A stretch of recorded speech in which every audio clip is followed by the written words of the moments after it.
తినడం కూడా ఓ పండగే. మొరాకో మరి మాకో? పూర్తి వివరాలకు చదవండి రేపటి సాక్షి దినపత్రిక.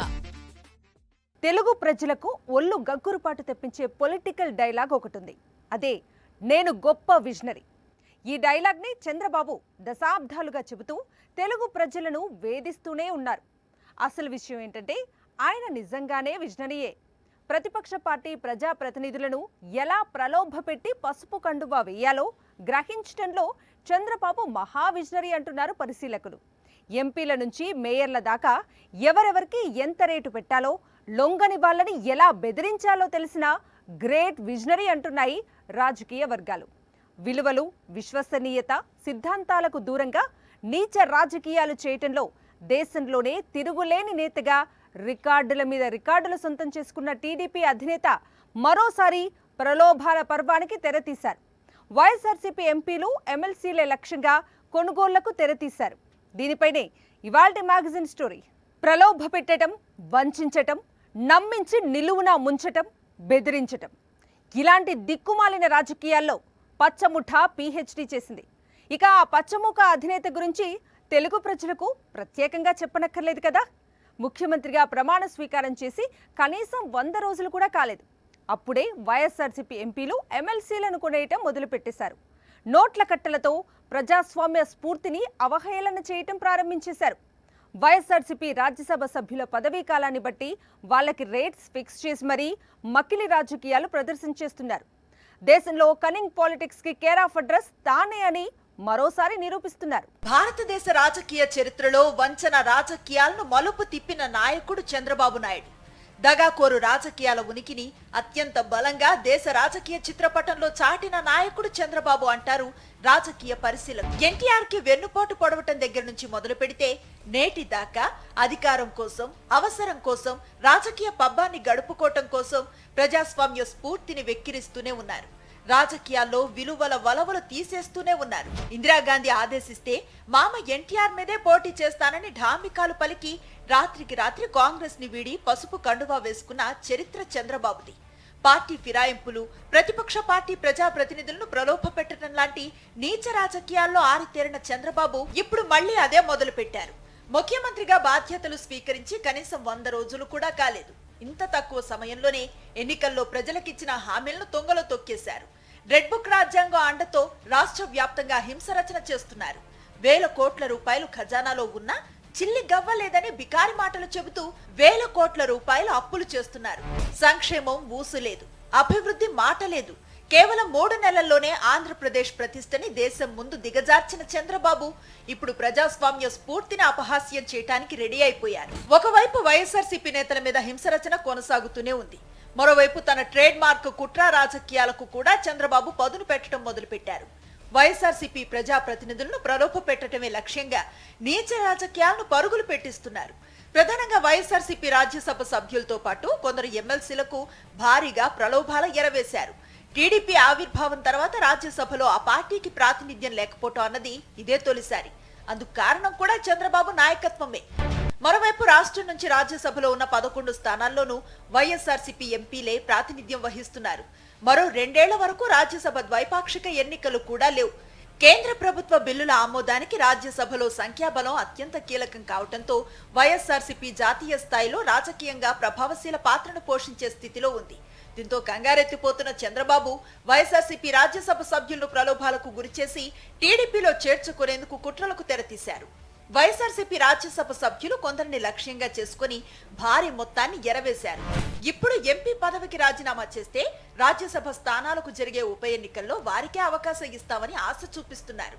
చంద్రబాబు ప్రలోభాలకు లొంగిన మోపిదేవి వెంకటరమణ, బీదా మస్తాన్రావు తమ రాజ్యసభ సభ్యత్వాలకు రాజీనామా చేశారు.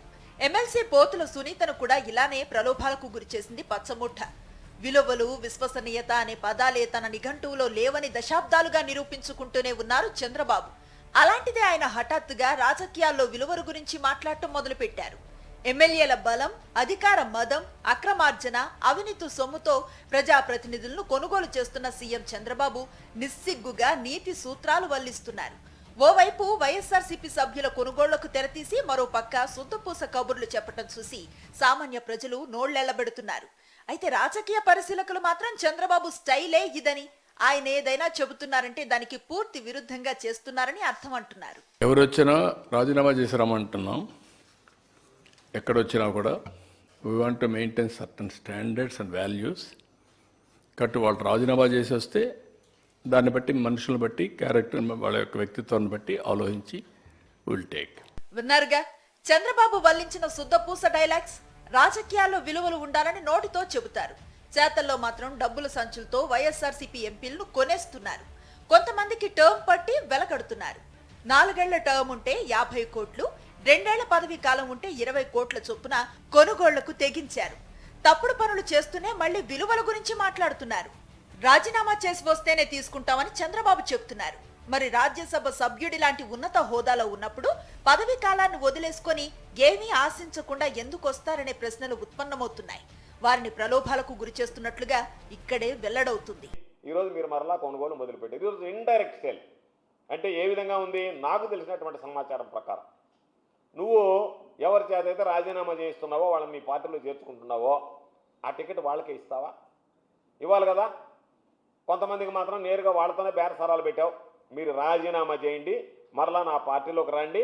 నా పార్టీలో ఈరోజు నీకు అవసరం ఏముంది? దాదాపుగా 21 మంది నీకు సంబంధించినటువంటి ఎంపీలు ఉన్నారు. నీకు సంబంధించి 164 మంది ఎమ్మెల్యేలు ఉన్నారు. ఈరోజు ఈ 11 మంది రాజ్యసభ సభ్యుల మీద నువ్వు ఎందుకు కన్నేసావు అంటే డైవర్షన్ పాలిటిక్స్. ఈరోజు ప్రభుత్వం అన్ని విధాలా ఫెయిల్ అయింది. నేను చెప్పినట్టుగా అన్ని రంగాల్లో ఫెయిల్ అయింది. సంక్షేమ కార్యక్రమాలు అమలు చేయలేదు. ప్రజల్లో ఒక వ్యతిరేకం ఉంది. దాని నుంచి ప్రజల దృష్టి మరల్చాలా. కాబట్టి నిన్నటిదాకా ఏమన్నాడంటే ఎవరి దగ్గర ఎవరిని తీసుకునేది లేదు, ఎవరిని కొనుక్కునేదని. ఈరోజు ఇండైరెక్ట్ సేల్ అంటే నీ ఎమ్మెల్సీ సీటు నువ్వు రిజైన్ చేయి, మా వాడు ఎవరికన్నా ఇస్తాము అని ఆ సీటును కొనుక్కుంటున్నారు. రాజ్యసభకు వివిధ రంగాల్లో నిష్ణాతులను పంపించడం అన్నది మొదటి నుంచి సంప్రదాయంగా వస్తుంది. ఉమ్మడి ఆంధ్రప్రదేశ్ లోనే ఆ సంప్రదాయాన్ని బ్రేక్ చేసిన నాయకుడు చంద్రబాబు. 100 కోట్లకి 200 కోట్ల రూపాయలకు రాజ్యసభ సీట్ల అమ్మకానికి పెట్టింది చంద్రబాబే అని రాజకీయ వర్గాల నుంచి పొలిటికల్ ఎనలిస్టుల దాకా చెప్తూ ఉంటారు. అలాంటి చంద్రబాబు ఇప్పుడు మళ్లీ నోట్ల కట్టలతో ప్రలోభాలతో వైఎస్ఆర్సీపీ ఎంపీలను కొనటం మొదలుపెట్టారు. ఉమ్మడి ఆంధ్రప్రదేశ్ చరిత్రలో కూడా ఎన్నడూ లేని విధంగా ఎస్సీ, ఎస్టీ, బీసీ సామాజిక వర్గాలకు పెద్దపీట వేసి వారిని రాజ్యసభకు పంపారు వైఎస్ జగన్మోహన్ రెడ్డి. సామాజిక న్యాయం అన్న నినాదాన్ని రాజ్యసభ ఎంపీల విషయంలోనూ అమలు చేసి చూపించిన నాయకుడు జగన్మోహన్ రెడ్డి. చంద్రబాబు ఏనాడు వారిని ఆదరించిన దాఖలాలు లేకపోగా వ్యాపారవేత్తలు, డబ్బు సంచులు అందించే వారికి అవకాశం ఇచ్చారు. ఇప్పుడు మళ్లీ ప్రలోభ పర్వానికి తెరతీశారు. రాజకీయాల్లో విలువలను పాతరేయటంలో తనను మించిన నాయకుడు దేశంలోనే లేరని పదే పదే నిరూపిస్తున్నారు. మన వాళ్ళు బ్రీఫ్ టీవీ. చంద్రబాబు చేసే దగాకోరు రాజకీయాలకు తిరుగులేని ఉదాహరణ ఈ డైలాగ్. 2014లో గెలిచి ముఖ్యమంత్రి హోదాలోనే నాడు ప్రలోభ పర్వాన్ని నడిపించారు చంద్రబాబు. ఆ తర్వాత నిస్సిగ్గుగా 23 మంది వైఎస్ఆర్సీపీ ఎమ్మెల్యేలను ప్రలోభ పెట్టారు. ఇప్పుడు అధికారంలోకి వచ్చి 3 నెలలు కూడా పూర్తి కాకుండానే మళ్లీ వైఎస్ఆర్సీపీ ఎంపీలను కొనటం మొదలుపెట్టేశారు. దేశం మొత్తం చూస్తుందన్న స్పృహ లేదు.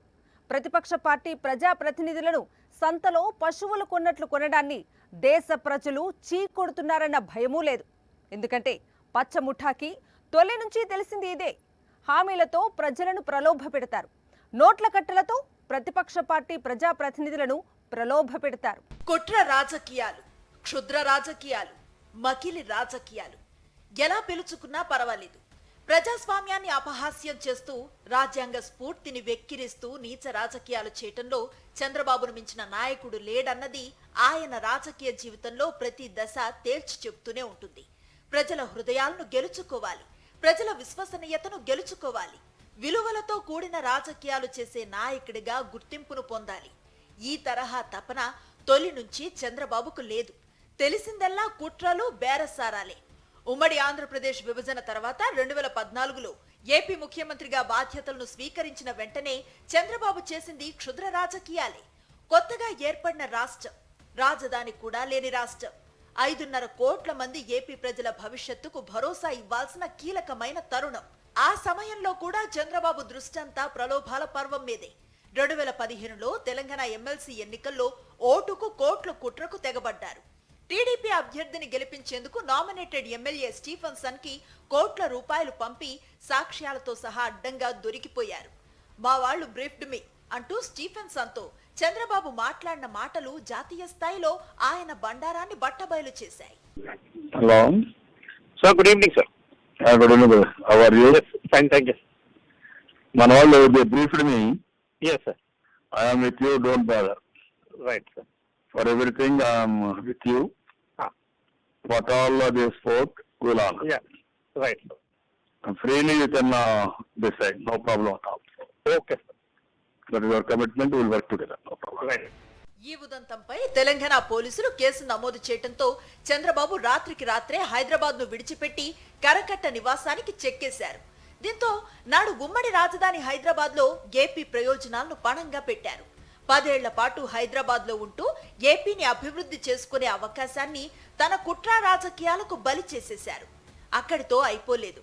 హైదరాబాద్ నుంచి కరకట్టకు పారిపోయినా విలువ లేని రాజకీయాలు చేయటంలో, ప్రలోభ పర్వాన్ని కొనసాగించటంలో మాత్రం చంద్రబాబు తన దూకుడును ప్రదర్శిస్తూనే వచ్చారు. నాడు టీడీపీ ప్రభుత్వ ప్రజా వ్యతిరేక విధానాలకు వ్యతిరేకంగా వైఎస్ఆర్సీపీ ప్రజా పోరాటాలు చేయటంతో చంద్రబాబు బెంబేలెత్తిపోయారు. వైఎస్ఆర్సీపీకి చెందిన 3 ఎంపీలతో పాటు 23 మంది ఎమ్మెల్యేలను సంతలో పశువులను కొన్నట్లుగా నిస్సిగ్గుగా కొనుగోలు చేశారు. ఆ రోజు 3 ఎంపీలు, 23 మంది ఎమ్మెల్యేలు వైఎస్ఆర్సీపీకి రాజీనామా చేయకుండానే టీడీపీ కండువాలు కప్పి పార్టీలో చేర్చుకున్నారు. వారిపై అనర్హత వేటు వేయకుండా అప్పటి స్పీకర్ కోడెల శివప్రసాదరావు కుట్ర రాజకీయాలకు సహకరించారు. అంతేకాదు వారిలో 4 ఎమ్మెల్యేలకు మంత్రి పదవులు కూడా ఇచ్చి విలువలకు పాతరేశారు. తద్వారా ఏకంగా గవర్నర్తోనే తప్పు చేయించారు. ఇది తెలుగుదేశం పార్టీకి కొత్త కాదు. గతంలో 2014-2019 మధ్య వైఎస్ఆర్ కాంగ్రెస్ పార్టీ నుంచి దాదాపుగా 23 మంది శాసనసభ్యుల్ని, 3 ఎంపీలని కొనుగోలు చేయడం జరిగింది. ఆ రోజు నేరుగానే కొనుగోలు చేశాడు. ఆ రోజు డైరెక్ట్ సేల్, అంటే నేరుగా మీరు మా దగ్గరికి వస్తే ఇదిగో మీకు ఇన్ని కోట్లు ఇస్తామని చెప్పి ఎమ్మెల్యేని సంతలో పశువులు కొన్నట్టుగా కొన్నారు. ఎంపీలు ఒక 3 ఎంపీలని కొనుగోలు చేశారు. ఆ రోజు మీ ఉద్దేశం ఏంటి? ఆ రోజు కానీ ఈ రోజు కానీ జగన్మోహన్ రెడ్డి గారి నాయకత్వాన్ని దెబ్బతీయాలా, వైఎస్ఆర్ కాంగ్రెస్ పార్టీని భూస్థాపితం చేయాలనేటువంటి ఒక దుర్మార్గమైనటువంటి ఆలోచన. ఎందుకు ఆలోచన చేశారు? ఎమ్మెల్యేలందరూ వెళ్ళిపోతున్నారు, ఎంపీలందరూ వెళ్ళిపోతున్నారు, ఇంక ఈ పార్టీకి దిక్కు మొక్కు లేదనేటువంటి ఒక ప్రచారం తీసుకురావడానికి. అయితే ఆ రోజు ఏం జరిగింది? తర్వాత వచ్చినటువంటి ఎన్నికల్లో నీకు 23 సీట్లు వచ్చాయి, 3 ఎంపీ సీట్లు వచ్చాయి, 23 ఎమ్మెల్యే సీట్లు వచ్చాయి. అంటే దాదాపుగా 23 మంది ఎమ్మెల్యేలను కొనుగోలు చేస్తే నీ దగ్గర ఆ రోజు 108 మంది ఉంటే ఇంకొక 23 మందిని నువ్వు కొనుగోలు చేస్తే నీకు వచ్చినటువంటి మొత్తం కలిపితే 23 సీట్లు వచ్చాయి. కాబట్టి కొనుగోలు చేసినంత మాత్రాన్నే వైఎస్ఆర్ కాంగ్రెస్ పార్టీని, జగన్మోహన్ రెడ్డి గారి నాయకత్వాన్ని దెబ్బతీయలేరు. బెదిరించి, భయపెట్టి నాడు 23 మంది వైఎస్ఆర్సీపీ ఎమ్మెల్యేలను కొనుగోలు చేసిన చంద్రబాబు భూమా నాగిరెడ్డి, కిడారి సోమేశ్వరరావులకు మంత్రి పదవుల ఆశ చూపించారు. కానీ ఆ తర్వాత తనదైన కుట్ర మార్కును ప్రదర్శించి వాళ్లకి మొండి చేయి చూపించారు. దీంతో తీవ్ర మనోవేదనకు గురై భూమా నాగిరెడ్డి మృతి చెందారు. కిడారి సోమేశ్వరరావు మావోయిస్టుల చేతిలో ప్రాణాలు కోల్పోయారు. ఇలా వైఎస్ఆర్సీపీని దెబ్బతీయాలని నాడు ఎన్నో కుట్రలు పన్ని విఫలమయ్యారు చంద్రబాబు. ఇప్పుడు మళ్లీ వైఎస్ఆర్సీపీ కేంద్రంగా కుట్రలు మొదలు పెట్టారు. మీరు ఎంతమందిని కొనుక్కెళ్ళినా, ఎంతమందితో చేతులు మార్పిచ్చి ఆ మనుషులకి ఈ పదవులు అప్పచెప్పిన చూద్దాం. 2 బీసీలతో నువ్వు రాజీనామా చేయించావు చంద్రబాబు నాయుడు గారు. ఈ 2తో రేపు ఎవరిని ఎక్కిస్తావు? సతీష్, రాజేష్ ఎవరాళ్ళు? ఈ రాజీనామాల వెనక ఏమేం చేతులు మారినాయి, ఎంత మారినాయి ప్రతి విలేకరికి తెలుసు. ఆంధ్రప్రదేశ్ రాష్ట్రంలో ఉన్నటువంటి ప్రతి విలేకరికి, ఢిల్లీలో ఉన్న విలేకరులకు కూడా తెలుసు. కాబట్టి చంద్రబాబు నాయుడు గారికి అలవాటైన ఈ అమ్మకం కొనుగోళ్లలో ద్వారా వైఎస్ఆర్ కాంగ్రెస్ పార్టీని కానీ, జగన్మోహన్ రెడ్డి గారిని కానీ వేసమెత్తు కూడా మానసికంగా స్థైర్యాన్ని కుంగదీయలేవనేది ఇది హెచ్చరికగా చెప్తుంది. ప్రజల విశ్వాసాన్ని ఏనాడు గెలుచుకొని చంద్రబాబు ఎన్ని కుట్రలు పన్నినా వైఎస్ఆర్సీపీని ప్రజల నుంచి దూరం చేయలేరు. ఈ విషయం చంద్రబాబుకు కూడా తెలియంది కాదు. కానీ ప్రజల హృదయాలను గెలుచుకోవటం చేతకాని చంద్రబాబు, సంక్షేమం, అభివృద్ధిని పరుగులు పెట్టించటం తెలియని చంద్రబాబు ఎప్పట్లానే క్షుద్ర రాజకీయాలు మొదలు పెట్టారు. డబ్బు సంచులతో వైఎస్ఆర్సీపీ ఎంపీలను, ఎమ్మెల్సీలను కొనటం ప్రారంభించారు. చేపల్ని మింగటానికి ముందు కొంగ ఏం చేస్తుంది? దొంగ జపం చేస్తుంది కదా. రాజకీయాల్లో విలువలను భ్రష్టు పట్టించే ముందు కూడా చంద్రబాబు నోట విలువలు, విశ్వసనీయత లాంటి మాటలు వినిపిస్తాయి. 45 ఇయర్స్ ఇండస్ట్రీ కదా, మొదటి నుంచి సార్కి తెలిసింది ఇదే. పిల్లనిచ్చిన మామకు వెన్నుపోటు పొడిచిన వేళ ఏం జరిగింది? పార్టీని కాపాడుకోవటానికే ఈ ప్రయత్నం లాంటి శుద్ధపూస డైలాగ్సే కదా చంద్రబాబు వినిపించింది. ఇప్పుడు కూడా సేమ్ టు సేమ్. ఒకవైపు వైఎస్ఆర్సీపీ ఎంపీలు, ఎమ్మెల్సీలను కొనేస్తున్నారు. మరోపక్క రాజకీయాల్లో విలువల గురించి డైలాగ్ల మీద డైలాగులు చెప్పిస్తున్నారు. ఇదంతా చూస్తున్న ప్రజలు గతంలో చంద్రబాబును నమ్మి పసుపు కండువా వేసుకున్న వాళ్ళ బతుకులు ఏమైపోయాయో గుర్తు చేసుకుంటూ ఇప్పుడు టీడీపీలోకి జంప్ చేస్తున్న నేతలను చూసి జాలిపడుతున్నారు. ఎన్టీఆర్ టీడీపీ పెట్టినప్పుడు ఇందిరాగాంధీ ఆదేశిస్తే తన మామ మీదే పోటీ చేస్తానని ఢాంబికాలు పలికారు చంద్రబాబు. ఎన్టీఆర్ ప్రభంజనంలో కాంగ్రెస్ ఓటమి పాలయ్యింది. చంద్రగిరిలో చంద్రబాబు ఓడిపోయాడు. అప్పటిదాకా మామ మీదే పోటీ చేస్తానని ఆవేశపడిన చంద్రబాబు ఎమ్మెల్యేగా ఓడిపోగానే ప్లేట్ ఫిరాయించాడు. టీడీపీలో చేరటానికి పావులు కదిపాడు. నిజానికి చంద్రబాబుని పార్టీలోకి చేర్చుకోవటం ఎన్టీఆర్ కి ఏమాత్రం ఇష్టం లేదని గర్భిణిగా ఉన్న తన భార్య భువనేశ్వరి ద్వారా మామ మీద చంద్రబాబు తీవ్రమైన ఒత్తిడి తెచ్చారని నాటి రాజకీయాలను దగ్గరగా చూసిన వాళ్ళు చెబుతుంటారు. ఇటు కాంగ్రెస్ పార్టీ ఓడిపోయి ఇటు ఎమ్మెల్యేగా తాను ఓడిపోవటంతో దొడ్డిదారిన టీడీపీలో అడుగు పెట్టారు చంద్రబాబు. టీడీపీ అధికారంలోకి రాగానే జంపు జిలానీ అవతారం ఎత్తారు చంద్రబాబు. కార్యకర్తగా టీడీపీలోకి ఎంట్రీ ఇచ్చి నెంబర్ 2 స్టేజ్ కి ఎదిగే క్రమంలో తనదైన శైలిలో కుట్రలు, కుతంత్రాలను అమలు చేశారు. ఎన్టీఆర్ కి తొలి నుంచి అత్యంత నమ్మకస్తులుగా కొందరు నేతలుండేవారు. వాళ్ళందరినీ టార్గెట్ చేయటం మొదలు పెట్టారు చంద్రబాబు. నలపరెడ్డి శ్రీనివాసులరెడ్డి, జానారెడ్డి, ఉపేంద్ర, కేఈ కృష్ణమూర్తి, వసంత నాగేశ్వరరావు లాంటి వారందరినీ పార్టీ నుంచి కుట్రలు పన్ని బయటకు వెళ్లగొట్టారు. తాము టీడీపీని వేడటానికి చంద్రబాబు వంచన రాజకీయాలే కారణమని ఆ తర్వాతి రోజుల్లో వారంతా చంద్రబాబు వైపు వేలు చూపించారు. 1994 ఎన్నికల్లో 216 సీట్లు టీడీపీకి ఇచ్చి ఘన విజయాన్ని అందించారు. కానీ అదే లక్ష్మీ పార్వతి వైపుకు వేలు చూపిస్తూ చంద్రబాబు తన కుట్రని అమలు చేశారు. పార్టీలో, పాలనలో లక్ష్మీ పార్వతి జోక్యం పెరిగిపోతుందని భావనను అందరికీ కల్పిస్తూ తన కుతంత్రాలకు పదును పెట్టారు. 1995 ఆగస్టు 24వ తేదీన ఎన్టీఆర్ ని సస్పెండ్ చేస్తూ చంద్రబాబే టీడీఎల్పీ నేత అయిపోయారు. ఆ తర్వాత వైస్రాయ్ హోటల్ వేదికగా తర్వాతి కథను నడిపించారు. తన ఎమ్మెల్యేలను బంధించారని వాళ్లను విడిపించడం కోసం ఆగస్టు 27న వైస్రాయ్ హోటల్ కు వెళ్లిన ఎన్టీఆర్ పై చెప్పులు వేయించిన ఘనుడు చంద్రబాబు. ఆ వెన్నుపోటును తట్టుకోలేక ఆ క్షోభతోనే కన్నుమూశారు ఎన్టీఆర్.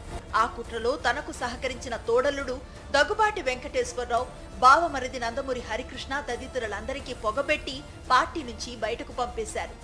కాంగ్రెస్ నుంచి పార్టీ ఫిరాయించి టీడీపీలోకి వచ్చారు చంద్రబాబు. ఎన్టీఆర్ కి వెన్నుపోటు పొడిచే క్రమంలో టీడీపీ ఎమ్మెల్యేలను ప్రలోభపెట్టి తన వైపుకు తిప్పుకున్నారు. నాటి నుంచి వీలు కుదిరినప్పుడల్లా ప్రలోభాల పర్వానికి తెర తీస్తూనే వచ్చారు. రాజకీయాల్లో విలువల వలవలు ఒలిచేస్తూనే ఉన్నారు. ఇప్పుడు వైఎస్ఆర్సీపీని చూసి చంద్రబాబు ఎంతగా భయపడుతున్నారో చెప్పడానికి ఉదాహరణ వైఎస్ఆర్సీపీ ప్రజాప్రతినిధులకు డబ్బు సంచులతో గాలం వేయటమే. ప్రజల్లో తన మీద అప్పుడే తీవ్ర వ్యతిరేకత మొదలైందని గ్రహించిన చంద్రబాబు వైఎస్ఆర్సీపీ మీద క్షుద్ర రాజకీయాలు మొదలుపెట్టారు. ఇవాళ చంద్రబాబు నాయుడు గారు పెద్ద రాజకీయ ఆషాఢభూతి. నీతి చంద్రికలో పెద్ద కథలు ఉంటాయి, చూసి నీతి చంద్రిక చదువుకున్న ప్రతి వాళ్ళకి అర్థం అవుద్ది. నమ్ముకున్న వాళ్ళని, గురువుల్ని మోసం చేసేవాడిని ఆషాఢభూతితో పోలుస్తారు. ఆ రోజు దేవశర్మను ఎట్టా అయితే ఆషాఢభూతి మోసం చేశాడో నమ్మకంగా, ఈయన చెప్పేవన్నీ కూడా శ్రీరంగ నీతులు చెప్తూ ఉంటాడు. నిన్న మొన్న చెప్తున్నాడు చంద్రబాబు నాయుడు గారు, అరే అబ్బాయి ఎవడైనా సరే మన పార్టీలోకి రావాలంటే రాజీనామా చేసి రావాల్సిందే. ఏం రాజీనామా చేసావు? 2014 నుంచి 19 దాకా ఎంతమందితో రాజీనామా చేయించావు? ఎన్నికల వేళ అడ్డగోలు హామీలతో ప్రజలను వంచించి ప్రజలను ప్రలోభపెట్టి గెలిచిన వెంటనే హామీలను తుంగలో తొక్కి 5.5 కోట్ల మంది ప్రజలను ఘోరంగా మోసం చేశారు చంద్రబాబు. ఇప్పుడు అదే ప్రలోభాల పర్వాన్ని వైఎస్ఆర్సీపీ వైపుకు మళ్లించారు. టీడీపీ అధికారంలో ఉంది నిజమే, కానీ ప్రజల హృదయాల్లో వైఎస్ఆర్సీపీ ఉంది. ఈ నిజాన్ని మరిచిపోయి చంద్రబాబు తన క్షుద్ర రాజకీయాలను కొనసాగిస్తే అదే ప్రజల నుంచి తిరుగుబాటు రావటం ఖాయం. ఇది వాళ్ళ మ్యాగజైన్ స్టోరీ.